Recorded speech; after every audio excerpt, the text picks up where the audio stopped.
Hola, nosotros somos estudiantes de medicina de la Universidad Central del Este, la UCE, y estamos cursando la asignatura de semiología quirúrgica teórica por el facilitador Dr. Hugo Hartling. Somos el grupo D y estaremos hablando sobre lo que es la embriología y anomalías del desarrollo.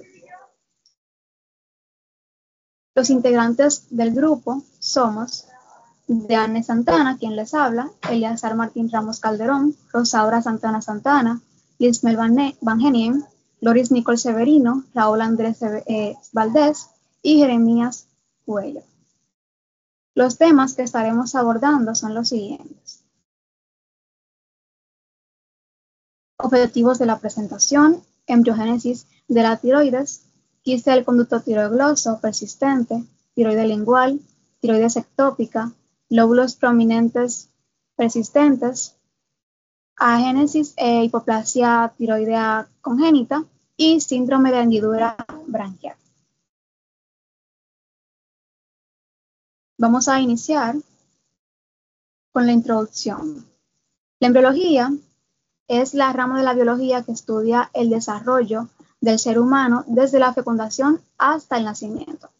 Comprender los procesos embrionarios es fundamental en semiología quirúrgica, ya que muchas estructuras anatómicas y sus posibles alteraciones tienen su origen en etapas tempranas del desarrollo. Las anomalías congénitas o el desarrollo resultan de alteraciones genéticas, ambientales o combinadas que interfieren de la formación normal de los órganos y tejidos, pudiendo manifestarse con malformaciones estructurales que requieren diagnóstico y, en muchos casos, tratamiento quirúrgico. Teniendo esta introducción, pues vamos a empezar hablando de algunas generalidades y puntos importantes acerca de la glándula tiroides. Es importante saber que la glándula tiroides está ubicada en lo que son los músculos esternotiroideo y esternoioideos, localizándose anteriormente en la parte del cuello, a nivel de las vértebras C5 a T1. Este es el primer órgano endocrino en formarse. Su desarrollo ocurre rápidamente durante las primeras semanas de gestación e implica un proceso de descenso o migración, ya sea desde la base de la lengua hasta su posición definitiva en el cuello. En la imagen que está presentándose vemos que está formada por lo que son los lóbulos derecho e izquierdos y también por un istmo que está central. Ahora, hablando de la embriogénesis de la tiroides, vemos que pues, se deriva de lo que es del endodermo faríngeo, el cual es un epitelio que recubre lo que son en la parte interna de los cuerpos faríngeos. Pues la tiroides se deriva específicamente del área entre los tubérculos laterales y la cúpula. El primer paso de la embriogénesis de la tiroides es la formación del primordio medial de la tiroides. Y para explicar esto vemos que ocurre o empieza en la tercera semana de gestación. Las células endodérmicas en el piso del primordio faríngeo se engrosan para formar pues el primordio medial de la tiroides, el cual va a descender por el cuello anterior a las estructuras que forman el hueso hioides y la laringe. El punto exacto de donde surge la tiroides se mantiene como una pequeña depresión llamado foramen ciego o agujero ciego. Durante su descenso, el primordio permanece conectado a lo que es este agujero a través de un tubo revestido de epitelio que se conoce como conducto tiroides. El siguiente paso en la embriogénesis es el descenso del primordio tiroides. Este desciende activamente en el cuello, manteniendo el conducto tirogloso como su rastro, como lo que deja detrás. Este desciende por la parte anterior del cuello, por delante del hueso hioides y los cartílagos laríngeos. Ya hacia la séptima semana, el siguiente paso es que la glándula alcanza su posición definitiva en el cuello, justo por debajo del cartílago cricoides, adyacente. El cuarto paso es que el primordio se va a diferenciar y se divide en sus estructuras finales. Estuvimos viendo al principio. Los lóbulos laterales, uno izquierdo y uno derecho, y el istmo, que es la porción que conecta ambos lóbulos. El siguiente paso es que esta glándula tiroides está en posición, el conducto tiroglosado debe atrofiarse y desaparecer por completo, para así no causar anomalías. Cuando la glándula tiroides pues ya está en su posición, tiene que volverse funcional, no puede estar vacía. Y para eso son necesarios dos procesos importantes.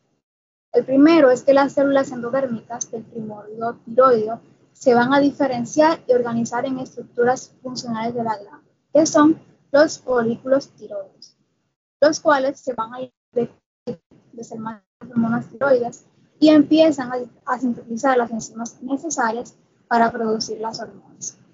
Por otro lado, el cuerpo último braquial, el cual procede de la cuarta bolsa faríngea, se incorpora a la tiroides aportando las células parafoliculares o células C que se van a encargar de producir la calcitonina.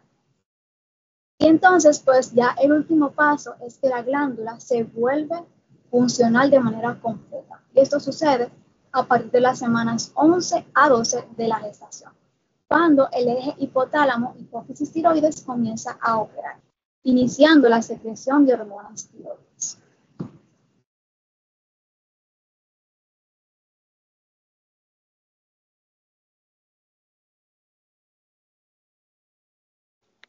Yo voy a estar hablando acerca del tiroide lingual. La tiroide lingual es una anomalía congénita poco común en la que el tejido de la glándula tiroides se localiza en una posición anormal, específicamente en la base de la lengua, en el área del foramen sexum, en lugar de ubicarse habitualmente en la parte interior o anterior del cuello. Esta condición representa la forma más frecuente de ectopía tiroidea, presencia de tejido tiroide fuera de su lugar normal, y tiene gran relevancia en el campo de la cirugía endocrina y de cabeza y cuello, debido a sus aplicaciones fundamentales y el riesgo potencial de obstrucción de la vía aérea. En la embriología, el origen de la tiroides lingual radica en un fallo durante la migración embrionaria normal. La glándula tiroidea se desarrolla inicialmente como un brote epitelial en el suelo de la faringe primitiva, cerca de la base de la lengua, el sitio del futuro foramen sexum. Normalmente, este tejido desciende a través del conducto tirogloso hasta alcanzar su posición definitiva en la región cervical anterior, alrededor de la 7ª semana de gestación. En el caso de la tiroides lingual, este descenso se interrumpe prematuramente, dejando el tejido tiroideo ectópico en la base de la lengua. Es de suma importancia destacar que en la mayoría de los casos, aproximadamente el 70% de este tejido ectópico constituye el único tejido tiroideo funcional del paciente, una consideración vital para la planificación del tratamiento. Ya en las presentaciones y en las manifestaciones clínicas, la presencia clínica de la tiroides lingual es variable y a menudo está relacionada con el tamaño de la masa y el estado funcional del tejido. Muchos pacientes permanecen asintomáticos, siendo el hallazgo causal. Cuando se manifiestan los síntomas, suelen ser desencadenados por periodos de mayor demanda metabólica de hormona tiroides, como por ejemplo la pubertad, el embarazo o infecciones respiratorias, que pueden estimular el crecimiento del tejido ectópico. Los síntomas locales más frecuentes son la disfagia, como lo vemos a la izquierda en la pantalla, que es la dificultad para tragar, disfonía, cambios en la voz y sensación de un cuerpo extraño en la garganta. Y en casos de crecimiento significativo, disnea, que es la dificultad para respirar. Por obstrucción mecánica de la vía aérea superior. A nivel funcional, el tejido lingual es a menudo insuficiente, lo que lleva al desarrollo de hipotiroidismo, niveles bajos de hormona tiroidea, aunque menos comúnmente puede presentarse hipertiroidismo.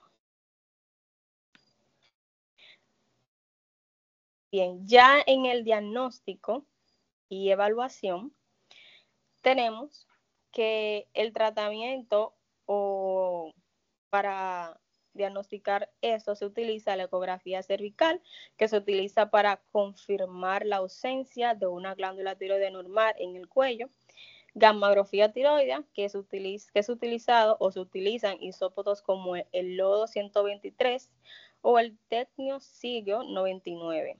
Este es el estudio diagnóstico estándar de oro, que confirma la captación de trazador en la base de la lengua y, crucialmente, demuestra la ausencia de tejido tiroideo funcional en la localización cervical. Y por último, tenemos lo que son las pruebas de función tiroidea. Ya para terminar, tenemos lo que es el tratamiento, que lo primero que tenemos acá es la observación, indicada en pacientes asintomáticos y hipotiroides con controles periódicos, terapia de reemplazo hormonal. En casos de hipotiroidismo, la levotiroxina corrige el déficit hormonal y reduce el tamaño de tejido tópico al suprimir la TSH. Intervención definitiva se reserva para síntomas severos como la obstrucción, disfagia, sangrado o sospecha de malignidad. Excisión quirúrgica puede localizarse por vía transoral o cerectomía y requiere tratamiento hormonal sustituido de por vida, ya que el tejido tópico suele ser la única forma funcional. Y por último, la ablación de yodo radiactivo. Alternativa no quirúrgica para reducir el tratamiento o la masa en pacientes seleccionados. Yo les estaré hablando acerca de lo que es el conducto del quiste tirogloso persistente. Esta es una acumulación de líquido que se forma en el cuello debido a la persistencia de restos del conducto tirogloso, que normalmente desaparece durante el desarrollo embrionario. Se presenta como una masa, a menudo en la línea media del cuello, que puede ser indolora, pero también puede causar dolor si ésta está infectada. Y a veces puede desplazarse al tragar o sacar la lengua, que este sería un signo semiológico característico de este quiste. Ponemos al paciente mirando hacia arriba y le decimos que saque la lengua, y el quiste lo que hace es que se desplaza hacia arriba también. Ok. Las causas. El conducto tirogloso es un remanente del desarrollo de la glándula tiroides durante la gestación. Este conducto debería de desaparecer antes de la 10ª semana de gestación, y si alguna parte del conducto persiste o no desaparece, se acumula líquido seroso o la saliva y forman el quiste. Los síntomas más comunes. Esta es una masa o un bulto en el cuello, generalmente en la línea media, como ya había dicho, cerca del hueso hioides. A menudo es indoloro al principio, pero puede volverse doloroso y sensible si se infecta. La masa suele moverse hacia arriba al tragar o al sacar la lengua. Y ya por último, el tratamiento. El tratamiento de elección para este quiste es la cirugía. La extracción quirúrgica es el tratamiento de elección, como ya dije. Se realiza generalmente con anestesia general. Para operar al paciente se recomienda evitar la cirugía cuando el quiste esté infectado, ya que puede aumentar el riesgo de recurrencia del quiste. Se hace también un procedimiento de Sistrunk, que es un procedimiento quirúrgico específico que generalmente resuelve el quiste de forma definitiva. Y tratamientos alternativos también, en casos de recurrencia, se puede considerar tratamientos como la escleroterapia y una cirugía de revisión. Cuando se realiza la cirugía, se debe tomar en cuenta de que el conducto tirogloso se debe de retirar completamente, ya que si se deja una porción de este, puede volver a salir el quiste. Bien, yo le voy a estar hablando acerca de el tiroides ectópico cervical lateral y mediastínico. Bien, en primer lugar le voy a estar hablando acerca de el tiroides ectópico cervicolateral o cervical lateral. El tiroides ectópico cervical lateral es una localización anómala del tejido tiroideo en la región lateral del cuello, fuera de la línea media y del sitio anatómico normal de la glándula. El tejido tiroideo ectópico se origina por alteraciones en el descenso embrionario del primordio tiroideo o por la persistencia de restos tiroideos aberrantes durante la migración desde el foramen secum hacia el cuello anterior. El tejido tiroideo accesorio o ectópico puede hallarse en cualquier punto del trayecto embrionario, incluso de forma lateral, aunque esta es una presentación rara y requiere diferenciarla de una metástasis de carcinoma papilar de la glándula principal. Entonces, el tiroides ectópico mediastínico. Es la presencia de tejido tiroideo en el mediastino sin continuidad anatómica con la glándula tiroidea cervical. Según el libro de Schwartz de la 11ª edición, define este cuadro como una ectopía tiroidea intratorácica primaria, mientras que Savingstone diferencia dos entidades.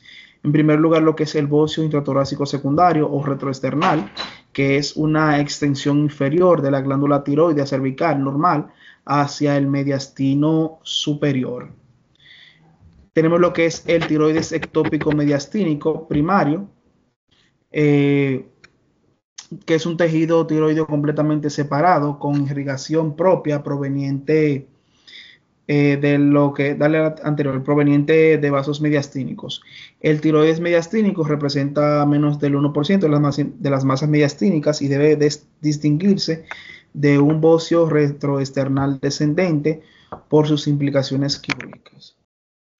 Tenemos lo que es la etiología, las causas y lo que es la embriología.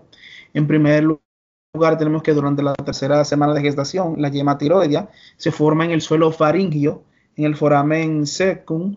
Este desciende hasta su ubicación habitual en el cuello anterior.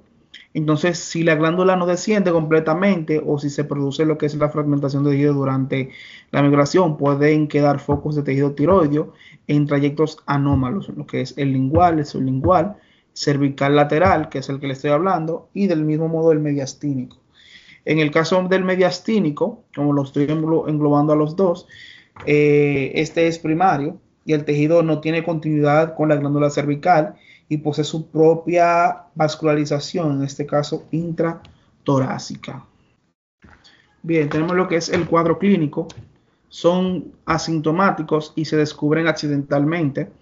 Los síntomas por masa, tenemos lo que es la disnea, la tos, la disfagia, síntomas de comprensión traqueoesofágica, desviación o comprensión vascular, especialmente en el mediastino. Funcionalmente pueden ser eutiroideos, también pueden presentar hipotiroidismo o raramente hipertiroidismo. Diagnóstico por imagen, se hace lo que es una ecografía cervical, localización lateral, tomografía computarizada o resonancia en mediastino o del mismo modo una gammagrafía tiroidea para tejido ectópico funcional.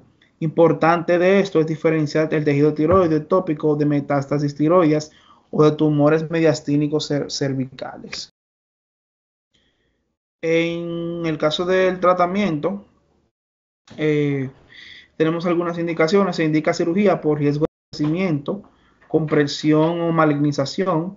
La técnica que se utiliza para esta es cervicolateral, que se va a abordar lo que es un tipo de tiroidectomía lateral con posible resección conjunta de la glándula principal. Tenemos, en el caso del mediastínico, se hace una cervicotomía extendida o si es profundo, se hace una esternotomía o una toracotomía. Entonces, el seguimiento de esto es el control de la función tiroidea, el reemplazo hormonal y la vigilancia por recurrencia. Bien, a manera de conclusión, tenemos que el tiroides ectópico, tanto cervical lateral como mediastínico, son unas raras anomalías del desarrollo embrionario causadas por una migración anómala de lo que es el tejido tiroideo. Y pueden presentarse como una masa sintomática o producir síntomas compresivos según su ubicación. Su diagnóstico requiere estudios de imagen y gammagrafía para diferenciarlo de metástasis o tumores mediastínicos. El tratamiento es quirúrgico en casos sintomáticos o con sospechas de malignidad con abordaje según la localización. En general, el pronóstico es favorable tras la resección completa. Y les dejo con mi compañero.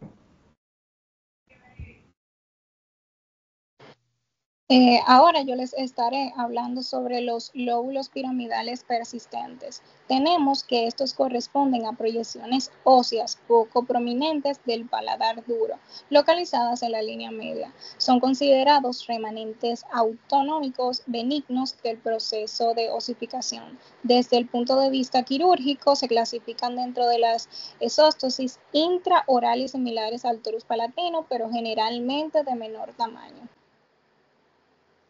En cuanto a su embriología, durante la formación del paladar, los procesos palatinos se fusionan en la línea media.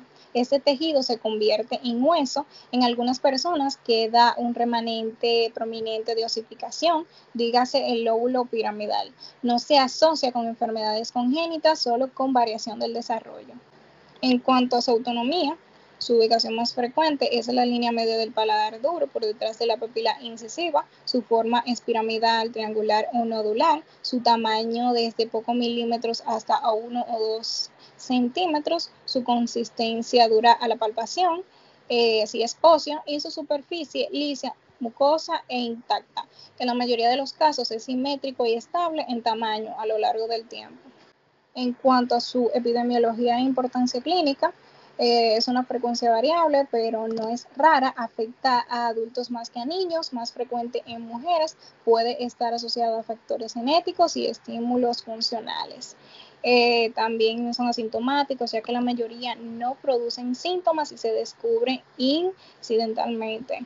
En cuanto a sus problemas funcionales, está irritación por prótesis removibles, dolor por ulceración de la mucosa que regule la eminencia y la interferencia al colocar dicha prótesis, oclusión de encaje de prótesis y dificultad para el cepillado. Relevancia quirúrgica, pueden alterar el acceso en cirugías palatinas, injertos o procedimientos de sindenosis palatina. En cuanto a su diagnóstico clínico, tenemos la historia clínica en síntomas como el dolor local, la ulceración, molestias con prótesis. En antecedentes tenemos prótesis mal adaptadas, traumatismos, hábitos como succión, historial de ortodoncia o empleo de retenedores. Número 2, tenemos la exploración física con inspección intraoral, que se ve como elevación piramidal nodular recubierta por mucosa, también palpación bimanual, duro si es óseo y sin fluctuar, y evaluación de movilidad, tamaño en relación con la mucosa y presencia de úlcera. Número 3, tenemos pruebas de imágenes como radiografía panorámica, teleradiografía lateral o oclusal, a veces esta es útil, tomografía computarizada de haz crónico y radiografía periorbital o oclusal. Dependiendo de la localización, esta puede ayudar. Y número 4, tenemos diagnóstico definitivo, muchas veces clínicos. Si se reseca el examen histológico, confirma tejido óseo cortical o trabecular.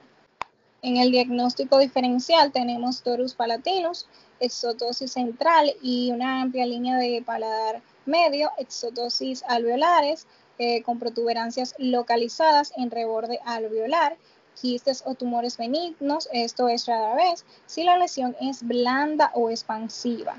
Lesiones mucosas, dígase papilomas, hiperplasia fibrosa, sí, predomina tejido blando. Y también accesos o infecciones si hay signos de inflamación, dígase dolor, rubor, color o fluctuación. Y ya por último les estaré hablando sobre tratamiento y complicaciones. Tenemos que no requiere tratamiento si no causa síntomas. Se recomienda intervención sí.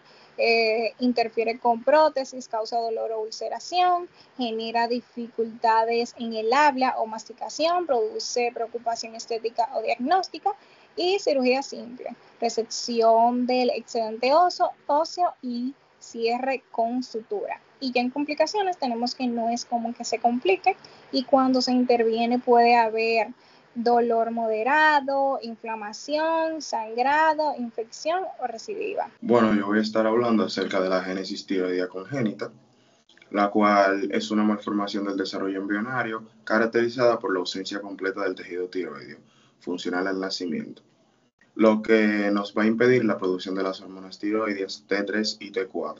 Estas hormonas son esenciales para la maduración cerebral, el crecimiento somático y el metabolismo general.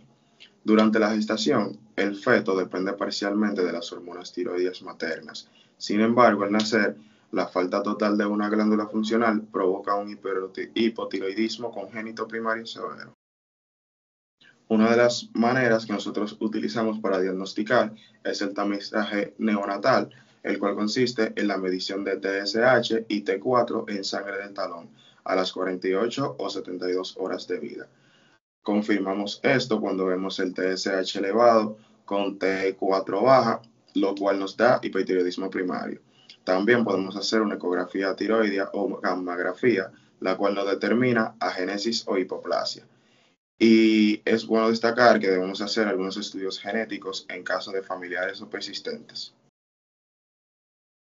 Como tratamiento de la agénesis tiroidea, tenemos el medicamento levotiroxina sódica oral, que se administra de 10 a 15 miligramos por kilogramos todos los días, iniciando antes de los 14 días de vida.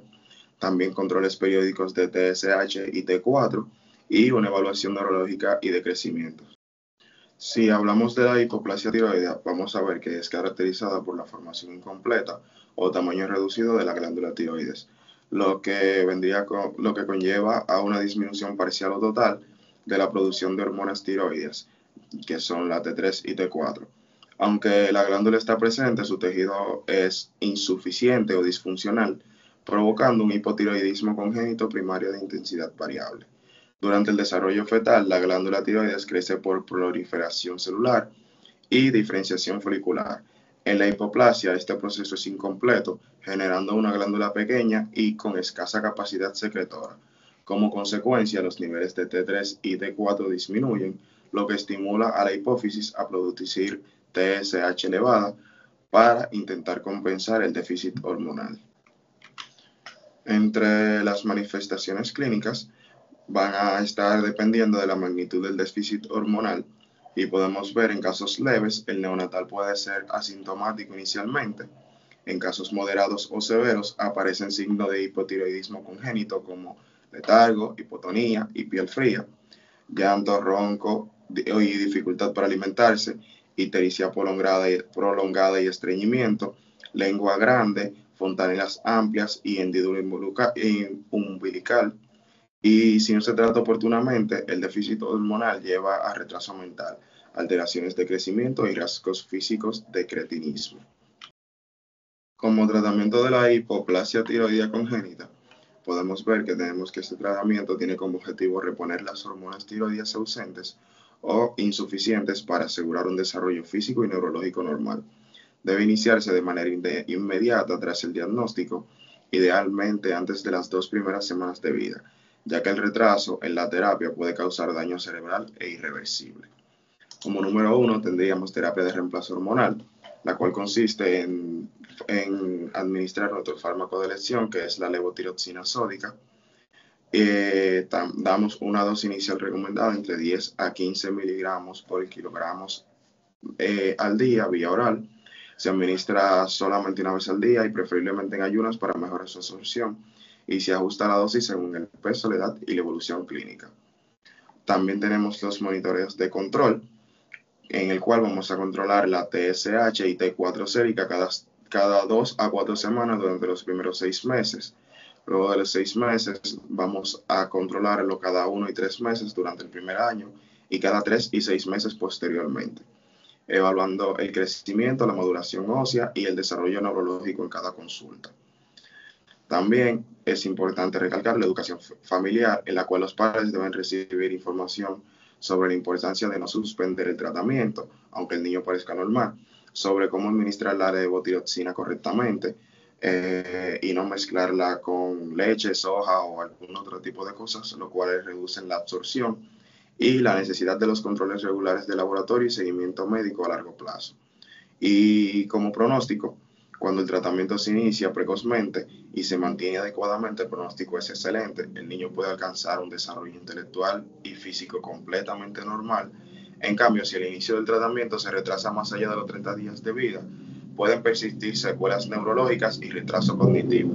Algunos signos físicos, anatómicos y funcionales que tenemos son la inspección y palpación cervical, en la cual la ausencia del relieve tiroideo al palpar la región anterior del cuello, entre el cartílago tiroides y la escotadura external, no se palpa el istmo ni lóbulos tiroideos. Cuello corto o de apariencia ancha en algunos casos. En hipoplasia parcial pueden palparse la masa pequeña, firme, no dolorosa, móvil con la deglución. Signos clínicos generales de valor semiológico tenemos que son rasgos faciales toscos, macroglosia, piel seca, voz ronca y crecimiento lento, retraso ponderoestatural y desarrollo psicomotor disminuido, fontanelas amplias y cierre tardío, distensión abdominal por hipotonía intestinal, bradicardia y letargia por el metabolismo basal bajo. Y en cuanto a la relevancia quirúrgica, tenemos que aunque la agénesis total no requiere cirugía tiroidea, su diagnóstico diferencial es importante antes de planificar una cirugía cervical, por ejemplo en masas congénitas o tiroideas ectópico.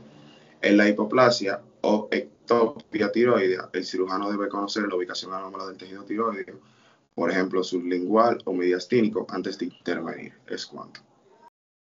Ok, mi nombre es Rosaura Santana y les estaré hablando sobre el síndrome de hendidura braquial, que es una malformación cognitiva que afecta el cuello y puede confundirse con otras lesiones como quistes y ganglios inflamados. Durante el desarrollo del embrión, el cuello se forma a partir de estructuras llamadas arcos y hendiduras braquiales. Cuando alguna de estas hendiduras no se cierra correctamente, pueden quedar una comunicación anormal que más adelante se manifiesta con un quiste, un seno o una fístula en el cuello. Esta alteración ocurre entre la cuarta y la séptima semana del embarazo. En esa etapa, las hendiduras braquiales deberían desaparecer. Si una de ellas persiste, queda una cavidad o conducto que pueden llenarse de líquidos y afectarse con el tiempo. Por eso se considera una malformación cognitiva. Es decir, esta se presenta durante el nacimiento, aunque a veces los síntomas aparecen en la infancia o en la adolescencia. Tipos de hendiduras braquiales. Ok. Existen varios tipos según la hendidura afectada, pero la más frecuente es la segunda hendidura. Tenemos la primera hendidura, que está cerca del oído, como lo podemos ver en la imagen, o la glándula parótida. Segunda hendidura, que es la más común, es alrededor del 90% de los casos y aparece en el borde anterior del músculo esternocleidomastoideo. Tercera y cuarta hendidura, estas son más raras y se localizan más abajo y hacia la base del cuello, como podemos ver en la imagen. En las manifestaciones clínicas, el paciente suele acudir porque nota alguna masa en su cuello o en su drenaje linfático. Lo primero que podemos ver en esas manifestaciones clínicas es una masa lateral, blanda y no dolorosa.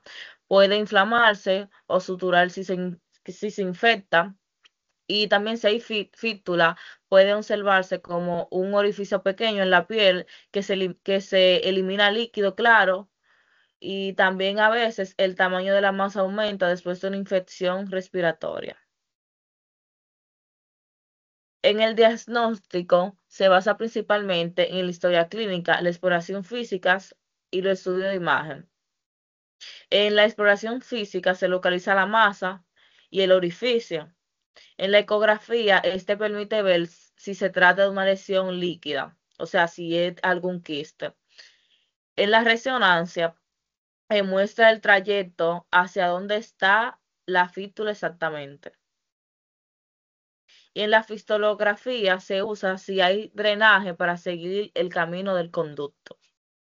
En el tratamiento siempre es quirúrgico, pero debe realizarse cuando hay infección activa.